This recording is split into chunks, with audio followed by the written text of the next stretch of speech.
Get ready to enter the vortex.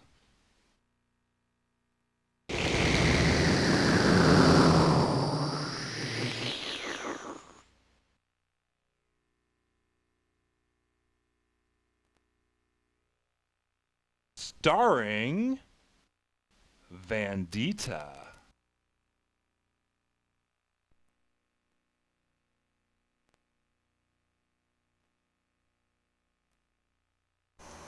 And welcome to another episode of the Anal Retentive Housewife. Today's episode is called Manila Vanilla, and we are going to talk about organizing your filing cabinet, or just organizing any little bits and scraps and piece of information you may have lying around. But first, viewer mail. Now, I have not received mail from most of you, and I know I do have some regular viewers. We do have a new viewer, Clark. Hey, Clark. Clark's a colleague at my place of work, so he saw my last episode. Anyway, viewer mail. Charlie writes, enjoyed your latest shows. Maybe you can do a show on how you do your shopping. I am totally intending to do a show on shopping, and yet part of me is torn. Should I reveal all my secrets and tips and get scooped by my own viewers for sales and stuff, or what? And in the end, I've decided there's enough stuff for all of us to buy out there. So I wrote to Charlie and told him that, let's see, yeah, I'm gonna plan a Costco page sometime soon. And again, thank you, Charlie, for the positive feedback. We only accept positive letters. Negative letters are very uncool out here.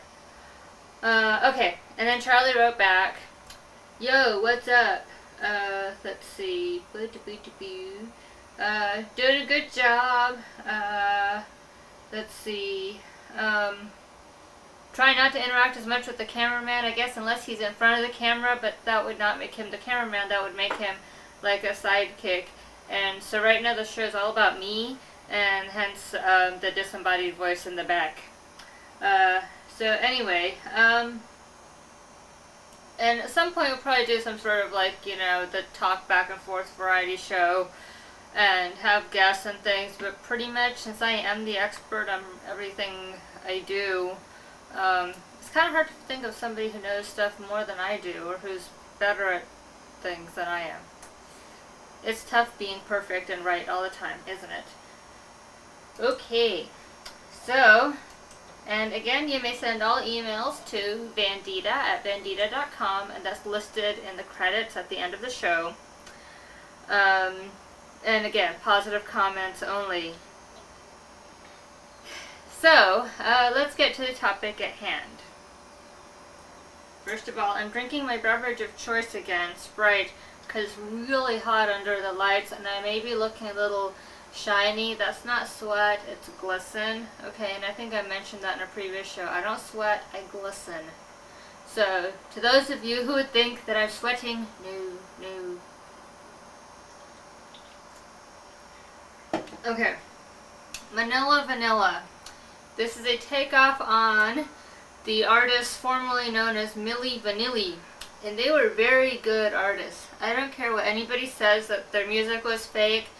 Frankly, I thought Rob and Fab looked really fab, and they were really cute. And I would not want to see that guy who was the real singer of those songs on TV anyway, who looked kind of like really ugly.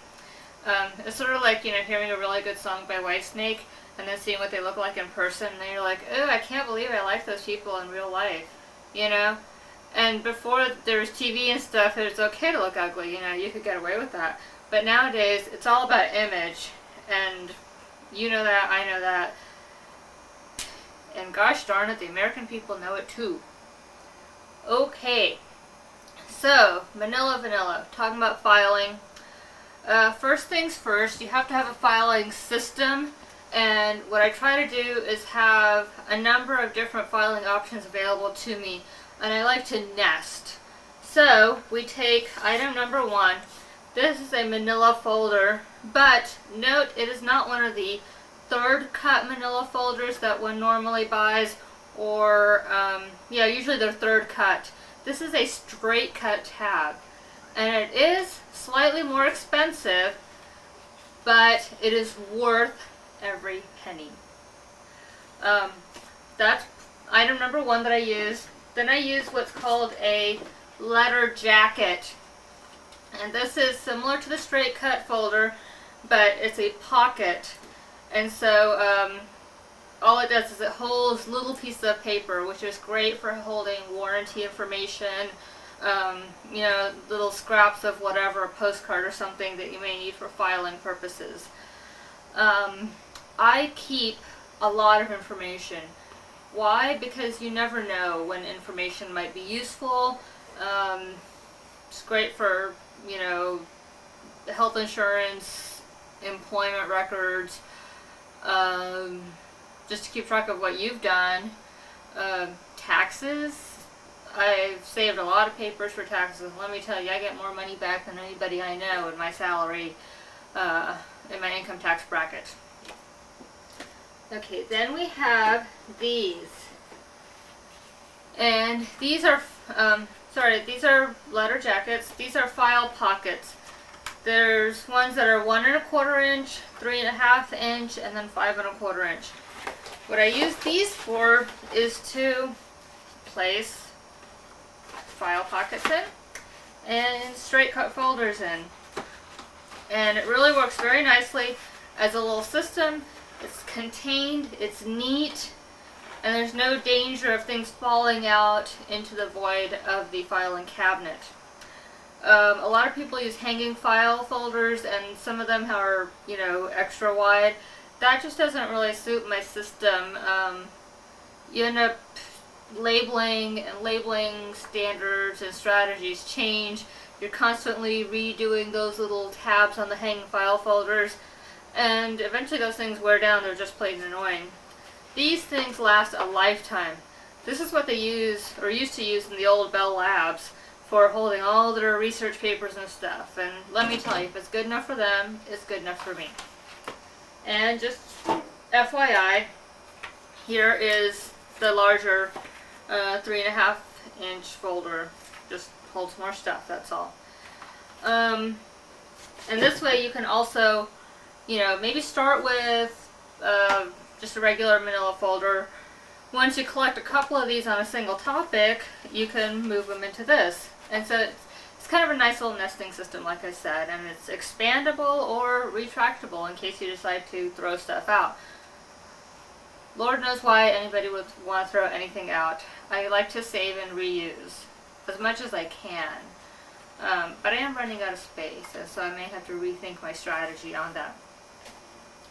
Also, to label, I learned how to write neatly when I was in first grade, and I think most of you did too. But somewhere along the line we forgot our penmanship and thought that typing was somehow better. I like to write neatly, and every one of us can write neatly. What I use for labeling all these folders is a Sharpie Ultra Fine Point. It writes thick enough and hard enough, and yet the ink does not run, so that I can label my folders. And actually, I've been really remiss in my file maintenance. I don't know why. It just kind of got away from me, and once it got away from me, it had a mind of its own, and so it sort of grew into this big old mess. Anyway, so you just take it and label it. So we'll label the first one Goes Gym. See, nice and neat, no problem. I always label everything to the left. This way I'm not hunting around, you know, for where I label something. Also, the other reason for the straight cut folder is this way I can write as much or as little information as I need. For example, if I wanted to, I could write my Goldstream account number, date I joined, you know, other details of my membership. In this case, I'm not going to do that, but all I have to do is take all my Goldstream information, because I'm trying to get more fit, and it seems that all I do is get more fat. But I do keep trying. Anyway, so then we could just put it in here neatly, and then just put it into my briefcase for reading later. I do need to go and get out there. Okay, this is a bunch of information. I was involved through no fault of my own in a fender bender where somebody rear-ended somebody else, and that somebody rear-ended me, which has caused me no end of headache with my car. So we're just going to say, this is on 5/15/00. We'll just say collision, and that's enough. Also note, I have a little piece of paper here, so if I wanted to, what I could do also is put this into one of those file pockets. I'm not going to do that because I'm not sure yet exactly how I want to proceed with filing this in the future. But again, just wrote it down, done, and I need to make some photocopies because there's some additional damage to my car that I still need to get reimbursed for. Okay, now that's all done. Then, next what I have, and if you make a mistake, by the way, on one of these folders, just grab yourself, any old sheet of, Avery labels or something, whatever kind you want, and you can just put this over what you wrote, and that's nice and neat enough. Also, if you are going to type, which I don't know why you do it, because by the time you get this stupid thing to work on your laser printer with your computer, you might as well have written it by hand and just taken a little couple extra seconds and written it neatly. I would recommend using an Arial font, which is sans serif, which means it doesn't have the little things at the end like a Times New Roman does. And I also believe in small caps. What is small caps? It means if you write something, like Manila, like just, capital M, little, all the rest of the letters, the small caps makes the M big, and then the rest of them are in capitals, but they're small capitals as opposed to a large capital. It's just a nicer way, and it keeps things tidy. And also sans serif is neater looking than serif. Serif is more loopy and artistic, I think. Another good font is Helvetica on a Macintosh. That's pretty popular on the Macs. Anyway, so you can just grab a couple pages of this, from your local office supply store. Okay, so that's that. So we have our pen, and there's a lot of different categories of stuff that I have let slide by, which I am very sorry about. I can't apologize enough to my viewership about how bad this is to let things like this go. But what we can do here, just say, see, here's some pay stubs, since I'm now gainfully employed, sort of gainfully, I don't know.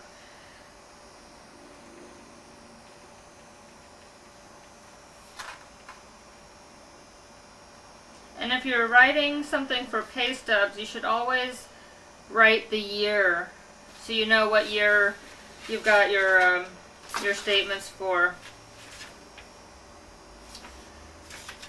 And the reason you want to do this is so that you can reconcile this at the end of the year or beginning of the next year with your W-2. Employers can and do make mistakes, and they're not going to correct it unless you prompt them to correct it. And anything else that's financially related to your employer, you should always keep a record of. If it's a stock option grant, frankly, read the fine print. Find out what's the vesting schedule. Find out what's the buyout clause if your company gets bought out. Do your homework. Find out if there's an anti-dilution clause. Don't let the lure of options, no matter what the company is, I don't even care if it's like, say a 5-letter networking company. Read it. they're not doing you any favors by giving you options unless you read the fine print and get the best deal that you can get for you. Also, keep track of all your employee expenses. This is one of those CYA things. That basically means cover your rear where employment is concerned. And this way you have a record of what expenses are owed to you and what's been paid out and what hasn't.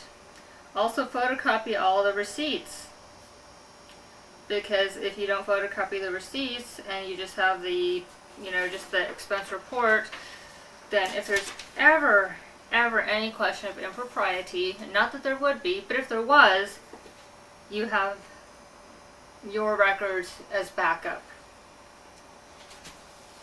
And I would strongly recommend keeping these things off site, in other words, in your house. If you have room in your house to have a home office, do it. Don't use that as a tax deduction, but do try to separate out your business part of things from your home, just so that you have some, separation of roles and responsibility in your house. Here's a very good little receipt. It's going to be a tax deduction.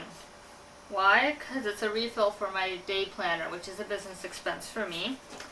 And so we're going to call this tax receipts for the year 2000. Pretty much anything's a tax deduction. Dinners, if you're talking about business, is a deduction, at least at 50%. What else is a deduction? Buying software, buying a computer, whatever, especially if you have a home-based business, a sole proprietorship, a partnership.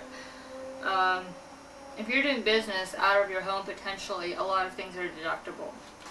So, keep these receipts, keep your checks. Even if you're the so-called middle class, or you think, oh, I can't get any deductions, save them, crunch the numbers through, and you'll probably find that you can get back more money by itemizing them by using the standard deductions. Okay. These lights really make it hot. Anyway, I've also had a number of questions about my show, if it's scripted and so on and whatnot. This is an unrehearsed show, and at the end of every show, I used to say it's my line and I'm doing it, which I don't say anymore because some people thought I was on drugs or something, which is so not true, but I'm just kind of high on life as it was, and I can talk nonstop with or without drugs. Doesn't matter. So, no, I'm not on drugs. Don't do drugs, children. Very bad for you. Unless you have a prescription, and even then, use caution, okay? So that's why I changed my show to, the tagline at the end of my show to, it's not just a show, it's a way of life.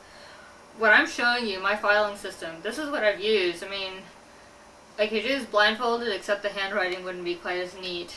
I mean, this is what I do. This is how I do it. When I cut up an onion, I dice it into, half a centimeter wide by long by depth. That's just the way I do things. I try to stay neat and organized just because it helps my mind stay clear of clutter and background noise. Some people are able to focus on the most important thing in their lives at that moment without thinking about the bills that they need to pay, or the dog needs to be walked and all this other stuff. I can't do that. I have to take care of all the details before I can think of the big picture things. And it's sort of background noise, and it's sort of almost therapeutic to do filing sometimes. And it's kind of fun if it wasn't so gosh darn warm. Anyway, so it's unrehearsed, not unscripted, other than this is just who I am. And I just would like to share the information that I have, or that I have culled together through my 32 and a half years of life. and help other people with, trying to organize their lives. People here are allegedly very busy, and if that's the case, then they should do things that streamline their own internal at-home processes as well as their processes at work. And I know everybody's busy. That's not an excuse for not being organized, for not being neat in your life. Let me just show you some examples of stuff that I have written down and already organized. So this is for a checking account. I'll hide the numbers, but basically for a combined account, which is checking and savings for $19.99. So I have a number of accounts at the BOFA. This is how I organize all my information for that. It's just a good thing to do. Never hurts to be too organized, and when it's time for taxes, that's probably the time that it's most important to have all this stuff. And I have been very remiss. I haven't done this stuff in at least a year, maybe more, due to some personal problems I've had. But that's another story.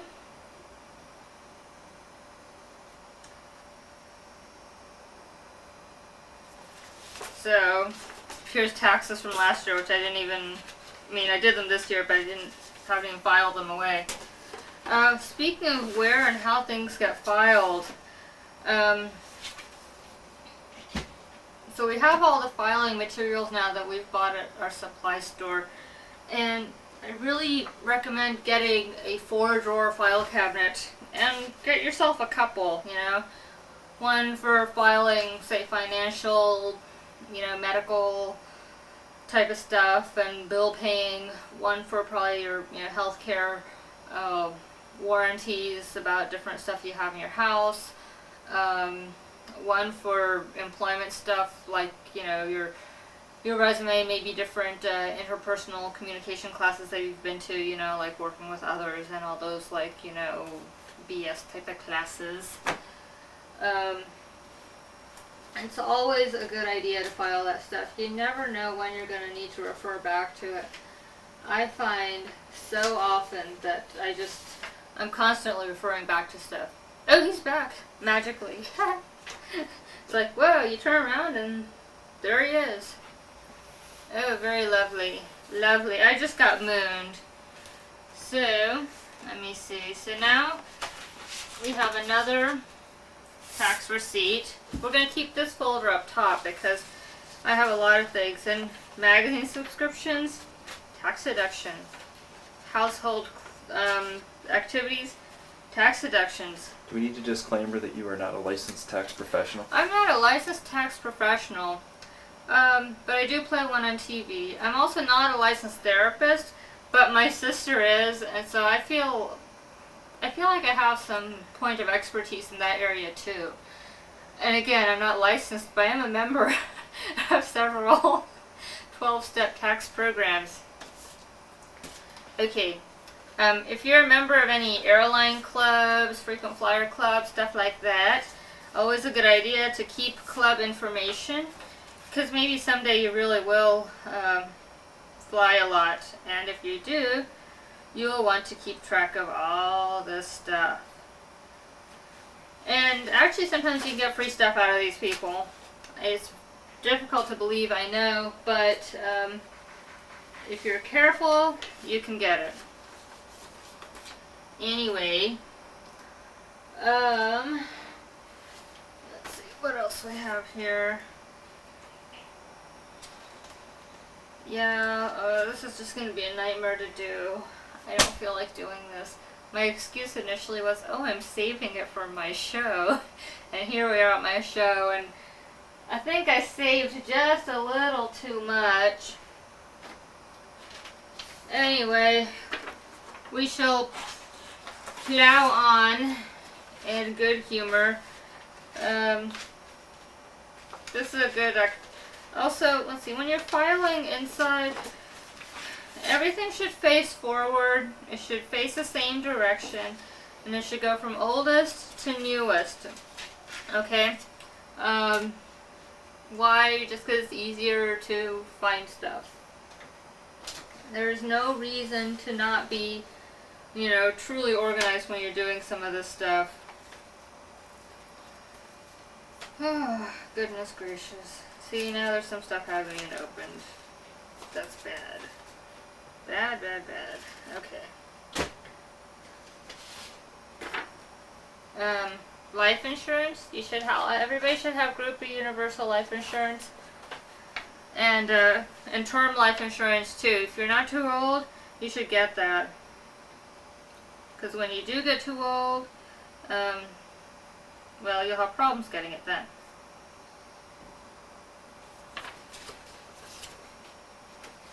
So we just say group universal life. And again, I think I probably have a folder that already says this.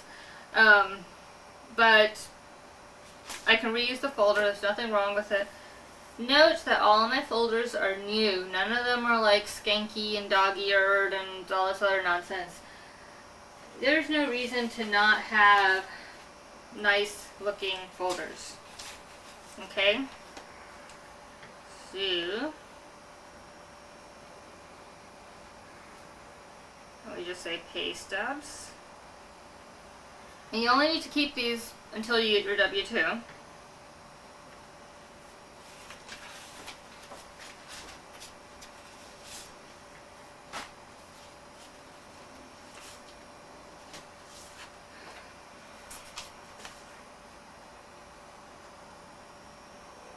And it's also a good idea for accounts that you have, even if you have online accounts.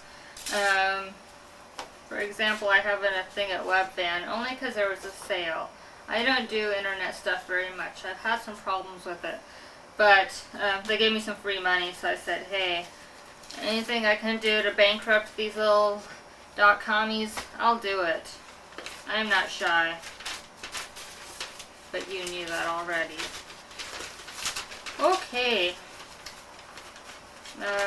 Here's something for an oil change. Keep car records. Keep very careful car records.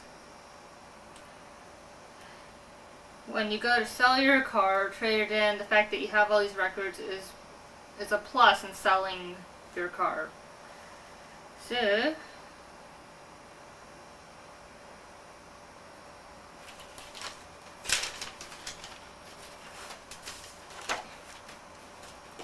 keep that. What else do we have in here? See, I've been so bad. Oh, it's a letter from George W. I am voting for George W. Why? Because I think it'll give people like me more material. And, as a stand-up comic wannabe.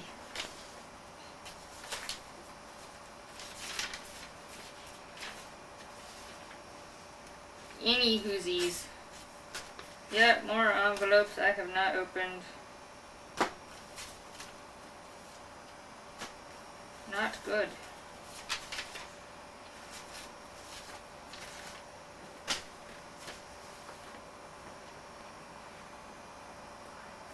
Yes. It's time. Oh, we're already almost past time. Okay, I think there was one more thing I wanted to say.